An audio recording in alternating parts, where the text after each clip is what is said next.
All right. I am unprepared with anything more than just the brief notes that she had prepared earlier before she left, that we are in the pleasure of the company of Becky Veldhaus and Tracy Hernandez. Becky is with Bethany Christian Services, and Tracy is with the Ottawa Area ISD. The title is Faith in Action, How Our Church Can Strengthen Local Children and Families. And the brief introduction is, this session will explain Bethany Christian Services' Safe Families for Children program, and Safe Families for Christian Coordinator is her role. Tracy has an attendance and engagement consultancy with highlight community needs, the program in general, and practical opportunities for family, friends, volunteer support. And you're nodding as if you know all this already. And agreement. Like, yes, to all of it. Do you have a connection with our speakers? I've met them before. Well, thank you. Are you responsible for bringing them here? Ask me after. If you like it, it's my idea. All right. With that, they will try. That's right. Took it by force. Sorry. With that, we will probably try to stop a little before the end of the hard stop at 12:15, and they know that. So thank you for coming.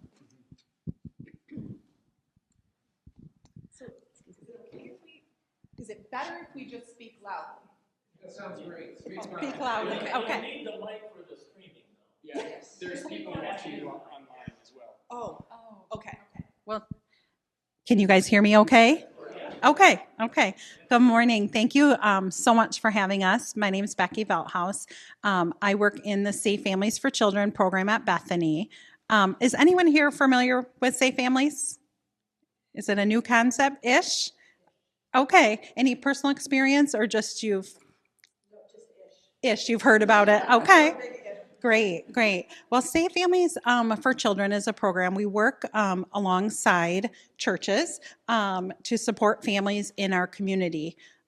We do that through the use of volunteers. So all of the services through our program are provided by volunteers in our community with the goal of supporting families, reducing child abuse, ultimately keeping kids out of the foster care system, keeping kids safe. We want them to be attending school regularly, and really just for families to be thriving together. So I'm going to just show you a little video that just explains it a little more.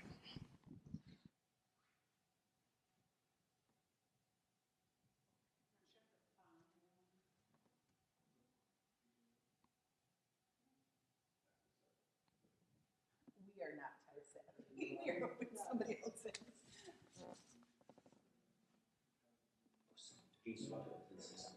is. Should I?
of explains a little bit the program.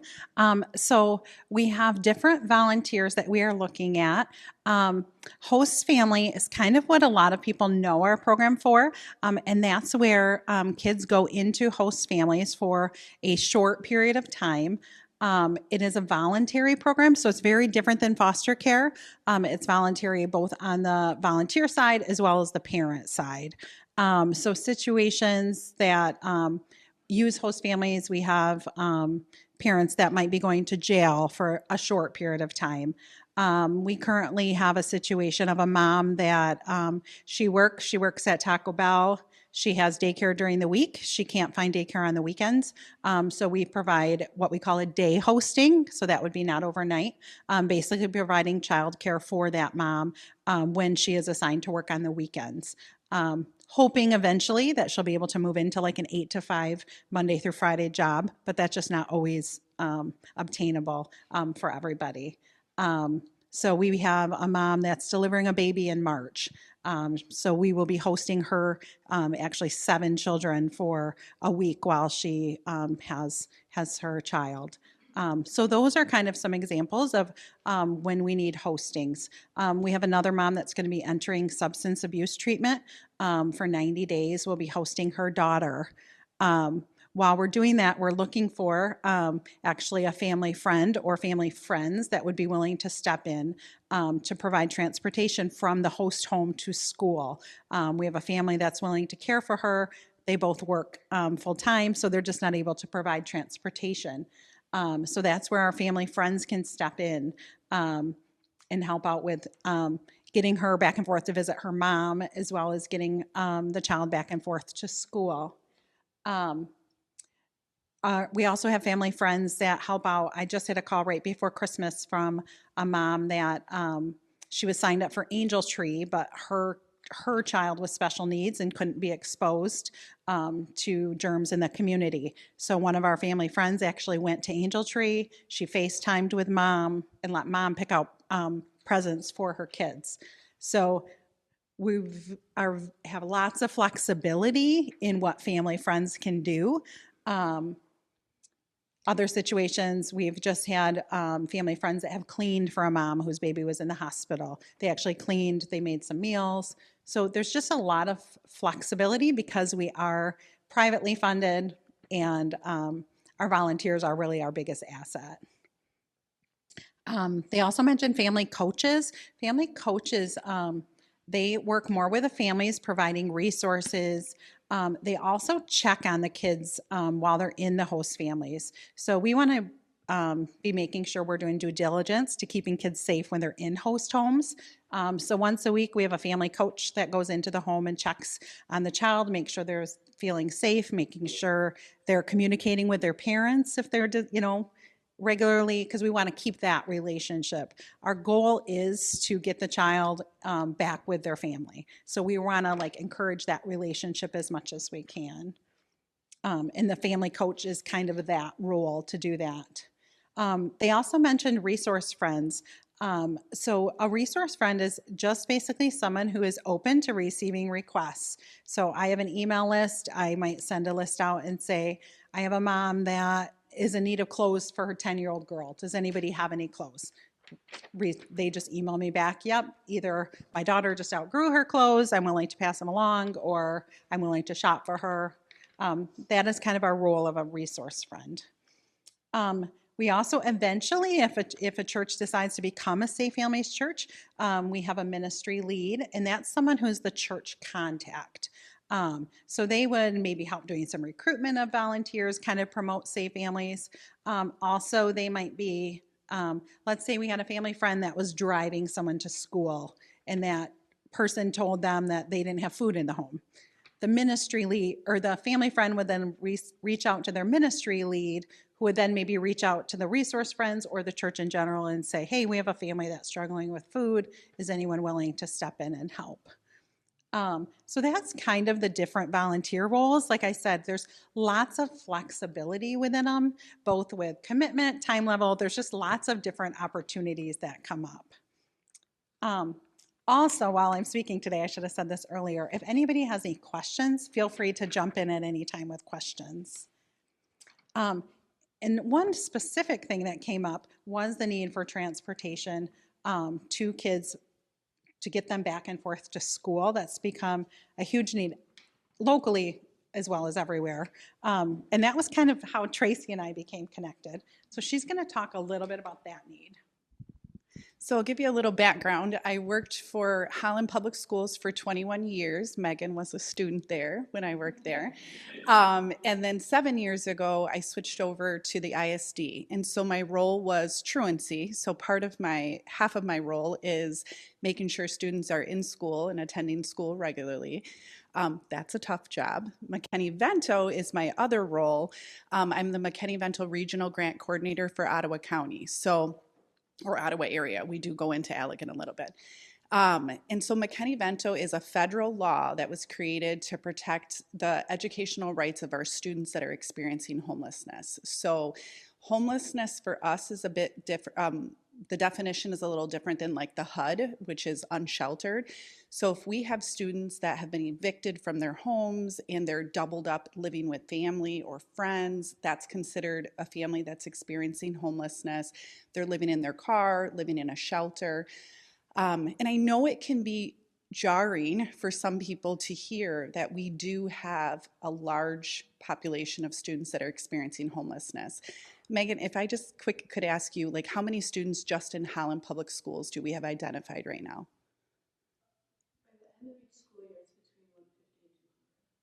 And we know that we're still under identifying with our littles, and so we're working on identifying more of the 0 to 3 and 3 to 5. And so what happens with McKinney-Vento is part of the law requires us to provide transportation. And so it goes back to the school of origin. So if you're a Holland Public Schools student and your family becomes homeless and you have to move to Grand Haven, our whole goal is to keep you in your school of origin, right? Because we know our families are very transient when they're not in stable housing. And so the part of the law is to keep the student in their school of origin or their school of residency. And then we have to provide transportation. So if we have a family that lives in Grand Haven and is doubled up with someone, it is the responsibility of Megan, she's our liaison at Holland, to make sure that she figures out transportation to get that kiddo from Grand Haven to Holland every single day so that they can attend school. It is a difficult job. We have buses, we have vans, we use third-party companies, so Hop Skip Drive is one that we use. It is very expensive to transport students on Hop Skip Drive. It's a third-party company. They're wonderful. However, they also have to have a pool of people that are doing this as well. They're paid employees to do this, but it is challenging to get them to come. We don't have that cost typically goes on the volunteer. If someone can't pay for that, we can help figure out a way to pay for that. But we do pretty intense background checks, reference checks, and then some online trainings that we require, like distracted driving training, to help you. These kids probably are going to maybe talk your ear off the whole way, or what. So we have some trainings like that. And the families are protected under your insurance. Right. Yeah. So there is a protection for our volunteers that are transporting students. Yeah. The family signs all consents and waivers and stuff. We do ensure that you have your own car insurance as part of our approval process. But you would be falling under a Safe Families volunteer. So we would have documentation that you're driving and when you're driving and what that would look like. So that is for family and friend. If someone decided they wanted to be a homeless family, it's similar because all the adults in the home have to go through the process, and we do a home check as well.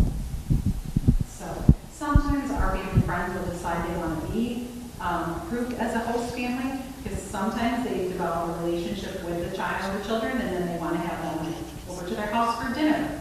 In order to do that, you have to be approved as a host family, and then they have to come into your home. But if you're doing the straight family friend or family coach piece, then just that individual is who is assessed. Did you have a question or a thought? Yeah, well, there's a lot of different parts to it. But who pays for the gasoline? So our volunteers, most of them pay for themselves. If they would want to get mileage reimbursement, we can look into that, or gas cards. So, Yes. If someone was interested and was the driver, but wanted to do it with a partner or just enjoy the collaborative teamwork of driving together, do both people need to go through that process? I'm gonna say, because you're in a vehicle, I would say for our kids, because you're in a vehicle, we wanna make sure that all of our volunteers are protected, right? And so it would be best practice, is what we would do, and that would be that every adult in the vehicle will need to be vetted. It just provides a sense of calmness, relief for our families to know that we're not just putting their kids in anybody's car and anyone's driving them, right? the families are very, very hesitant to use our program. Even so, prior to this role, I've pretty much always worked in like single mom ministry, and I probably referred like 100 at least people to Safe Families, and only 2 ever used it. You know, it sounds like foster care. They're scared to reach out. They don't want to tell anyone their business. So But they're that's the host hesitant. side of it, right? Like, the host side of Even like, family friendly. Oh, is it? There's a Okay. little, now maybe transportation, not so much, but yeah. you know, but there's a hesitancy. So we want to make sure, if I tell you, you know, you're going to show up to meet the family and suddenly your husband shows up with you or something, that might, you know, Yep, be alarming. be alarming. Yeah. Yeah. So I would agree. Best practice would say, you know. I want to just interject for the people on Zoom who are not able to be here, that if they're missing some of the questions, we really appreciate it when you do repeat, and I'm so glad that you can express those ideas in your answers. So, I in the interest of time, it's so often awkward to have to cross the room and get the microphone to the speaker. So, if you'll do that part of the repetition, okay. A piece of McKinney Bento, just so you guys know, we provide tutoring for our students, we provide transportation. Here's another thing that we would probably, that we would potentially use Family Friend for, is that part of McKinney Bento is that the student participates in an extracurricular activity. So football, basketball, any of the sporting events, and they are transported on a bus to go to the events, the away games. But then when they come back, it is the district's responsibility to make sure that that child gets home. And so that gets tricky because the bus drivers, the vans, who can do that at, 9 o'clock at night. And so we have run into a couple situations. We had a coach in Hamilton that was like, I'll take my player home, but the school would not approve that because there's not a protection, right? You don't want staff members driving students home. If there was an accident, they would be liable for that. And so, but we did think, like, great, we could reach out to this coach in Hamilton, inform him about Family Friends, get him vetted through that, and then he would be able to transport or take any of his football players home. So we're looking big picture in our community, but we're also looking really small too, and just within our districts of like staff members that have this desire, or, I think this coach lived like a block away from where the kid lived, and we just couldn't get it approved through the school, which is rightfully so. I don't think we should get into that where we're driving kids home. It's just not safe.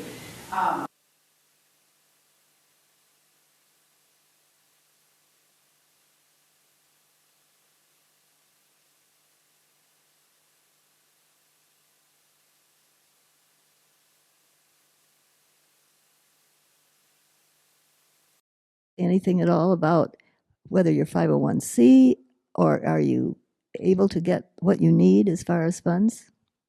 So, Safe Families is under the umbrella of Bethany Christian Services, so we are a nonprofit. The Safe Families program is all privately funded, so we are completely donor funded. I know you can speak to that. So we apply for a grant every 3 years, and we are given funds. In Ottawa area, the way that we do it is based on how many students are identified in each district. So Megan might receive $5,000 or $6,000 from the grant, where maybe Saugatuck, who identifies a smaller number of students, may only receive like $500. So it's based on student identification.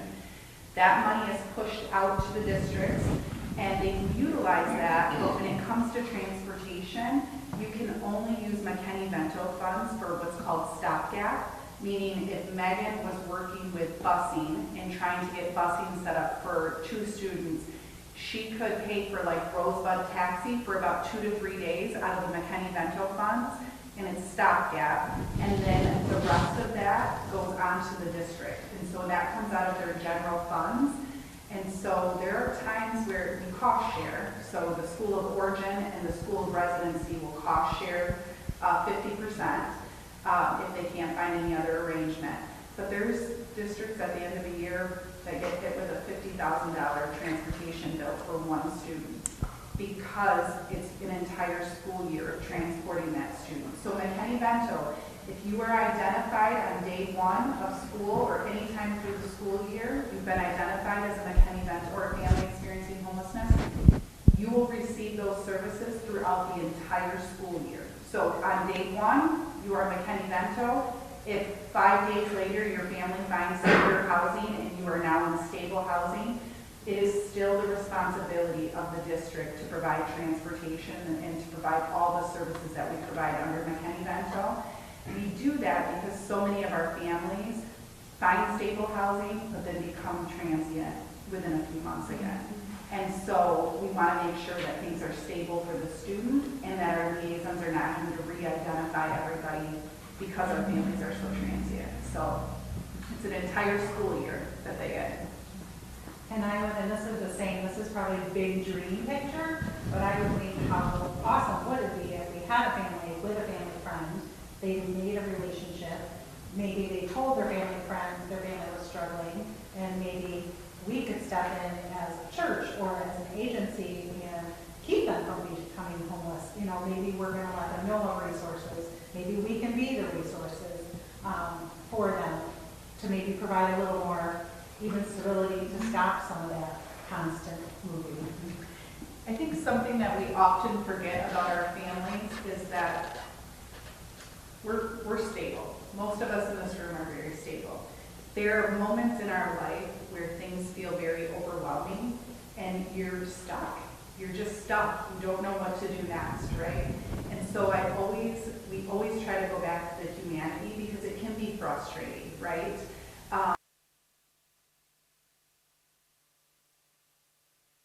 Why? Well, the why is because they're overwhelmed. That is why they are struggling, and that is why it's important for us to help guide them, provide them with supports, even at times walking right beside them, right? Going through the steps. It's easy for us to say, hey, that bus is going to come and pick you up, or that van is going to come and pick you up at 7:30 in the morning. Why are you not out there? Well, they're not out there all the time because there's a whole lot going on in that motel room. There's an entire family living in a motel room for months on end. Sleeping is off. There's a baby crying. The parents are in crisis. And so it's just so important that we don't lose sight of the humanity of what we're dealing with and the students that we're dealing with. And they don't have a choice in this. These kids didn't ask for this. They have no control over what's happening in their home and the fact that the parent, the family is being evicted, or they're transient, or there's been domestic violence and they have to leave the home. And so it's easy for us to get caught up in why aren't they doing X, Y, and Z? And I think it's just so important for us to go back to the humanity of it and that people are struggling and they need help. And that's our hope, is that we can take this community, which we're resource heavy in Ottawa area, and how do we pour back into our kids, right? That is the most important thing. How are we pouring back into our kids? Are there any other questions? Did you see there, back here? Yeah, I was wondering, do you put consideration into what school kids go to? For example, if I can't drive across town, but I could drop them off on my way work at my kid's school. So with McKinney-Vento, so the question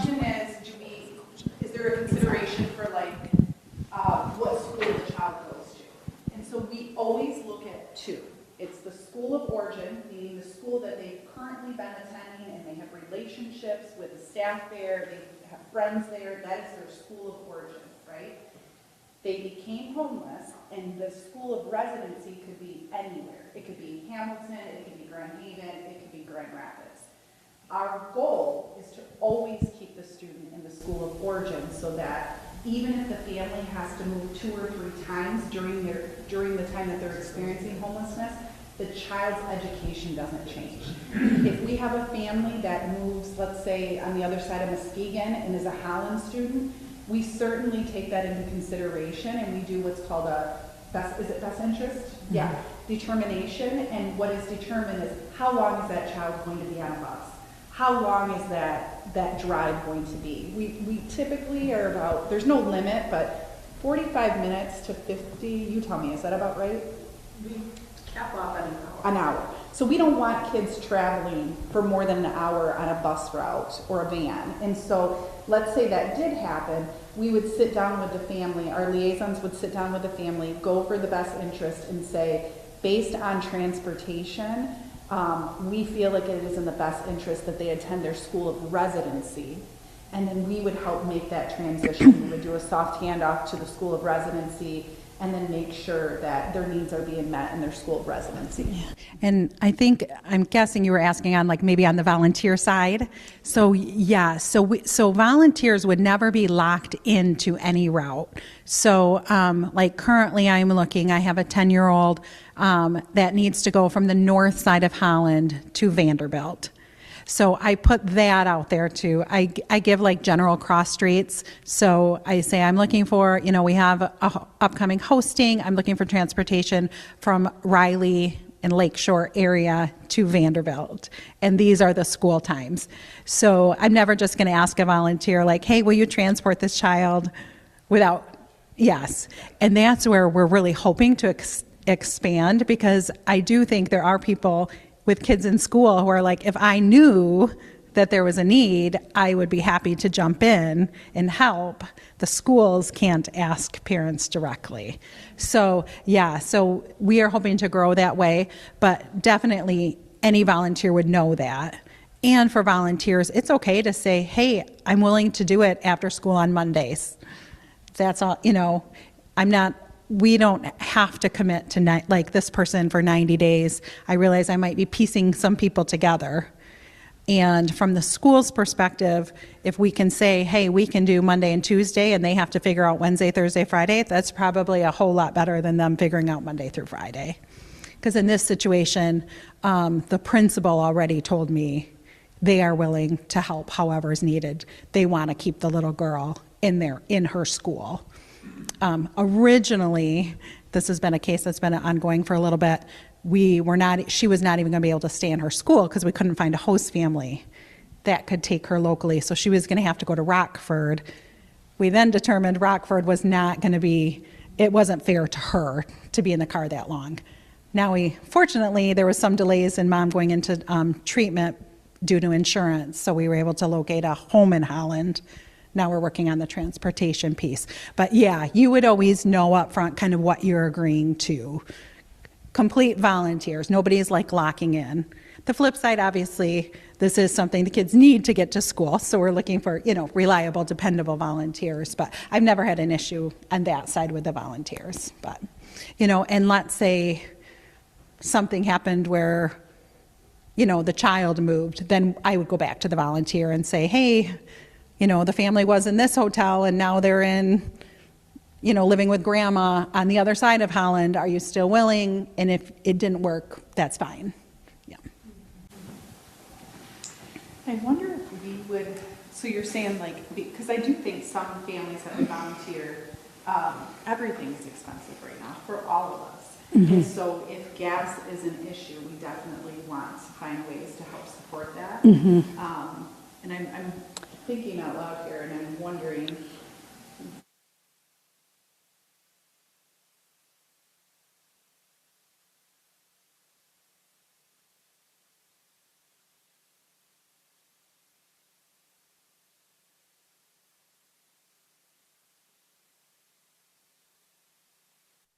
which is it's kind of like our resource friends I can ask for things and people can respond, and I pretty much have like almost 100%. So if I said I have a volunteer that's willing to drive, if they could get some assistance with gas, I'm sure I would. You know, that's part of our giving, generous community that we live in. Oh, yeah, so we wouldn't want to do that, yeah. But 'Cause we- we're trying to avoid the district. Yeah, but we could maybe do it from our side. Yes. Mm-hmm. Would you like to make a comment or two, Mary? I mean, I mean, you're Holland, she's Holland, and there is a great need here. I mean, in Holland, and I know sometimes people, I live in Jemison, and then obviously I support all the districts in Ottawa area, but I'm always surprised that people are like, wait, we have 15 families living in the campground down the road? Yeah, we do. Yes, we have families doubled up, tons of families that are doubled up due to hardship. And that is the qualification. It has to be due to hardship. So you can't move out of your house and go live with Megan and save money for a nicer house. That's not McKinney-Vento. It has to be due to like a hardship, like we're leaving because of domestic violence, an eviction, conflict within the home. We also support, it's called unaccompanied homeless youth. So we have students that are not in the care of their guardian, and they are on their own, kind of living with someone, but there's no guardian that's overseeing them. Those kiddos are kids that we need rides for as well. They could be high school students that are living with a friend, but need a way to get to school every morning. And a lot of times there are juniors and seniors that are right there ready to graduate, but they struggle because they don't know where they're sleeping at night, and they don't know if they're actually going to be able to finish and graduate high school. And most of our unaccompanied homeless youth are leaving due to conflict within the home, whether that is their sexual orientation, their religious beliefs. They're just not able to stay in the home, and so therefore they're out bouncing around from friend to friend. Yeah. I'm going to explain a little unique thing, because one of the things is we're thinking about like long distance, you know, like kids moving out of district and coming back in district. But one thing to point out is that I'll use Holland Public as an example, but let's say we have students who currently live in the West Elementary neighborhood, but they end up doubled up or in a hotel in the Heights Elementary neighborhood. That is school of choice within the district. So we would not provide them normal transportation because they went from a West Elementary School bus route to a Heights area, but if they're homeless now, they still get to stay at West Elementary. So some of these transportation things are pieces of like you stay within the same school district, but there's not a bus route that actually makes that commute. So that's where some families who are already going to some of these elementary schools, it might help out a little bit. And there's students that, is it 1.5 miles now for bus routes, or is it like 1.2 miles? You have to live away from the school? 1 mile. Oh, 1 mile away. So sometimes, The way the crow flies. So not like down the corner and around. It's from point A A to point B. So sometimes we have students that are in walking distance, and busing is not provided for students that are in walking distance. However, based on what's going on within their home, like they could have left because of domestic violence and the family is scared to have their 6-year-old or 7-year-old walk to school based on what's going on in their home. So sometimes there's a need, like you said, just within our own little school district to get these kids back and forth. And we get it, it's a big ask to travel outside of Ottawa area, but there is a need within Ottawa area to transport students. We know like driving to Grand Rapids and coming back is probably something we would look at more long-term with busing and vans. But if we can find enough volunteers that can meet the needs of our students, just kind of, I say like in-house, in our county right here, would be so helpful. Sporting events, it would be so helpful. After school tutoring, that would be incredibly helpful. It's probably so hard for you to find someone in the district, the transportation to pick up 1 or 2 kids that stayed late for tutoring, that they really need that tutoring, but because we're limited on transportation, they're not able to get that tutoring. And so that's kind of what we're looking for. It's a big ask. It is a big ask. Ladies, thank you so much for enlightening us, and I hope that we can respond in some way to the services that you need. Thank you, Megan, for being a part of that. I would also like to thank the people on Zoom who may have been a little disadvantaged by the fact that we have had that, and to invite all of you next week. Janelle Seward, who is a member of our own congregation, will be presenting on some related issues, I'm sure. And thank you for enlightening us and for the services that you're rendering and the concern you have for our kids. Thank you.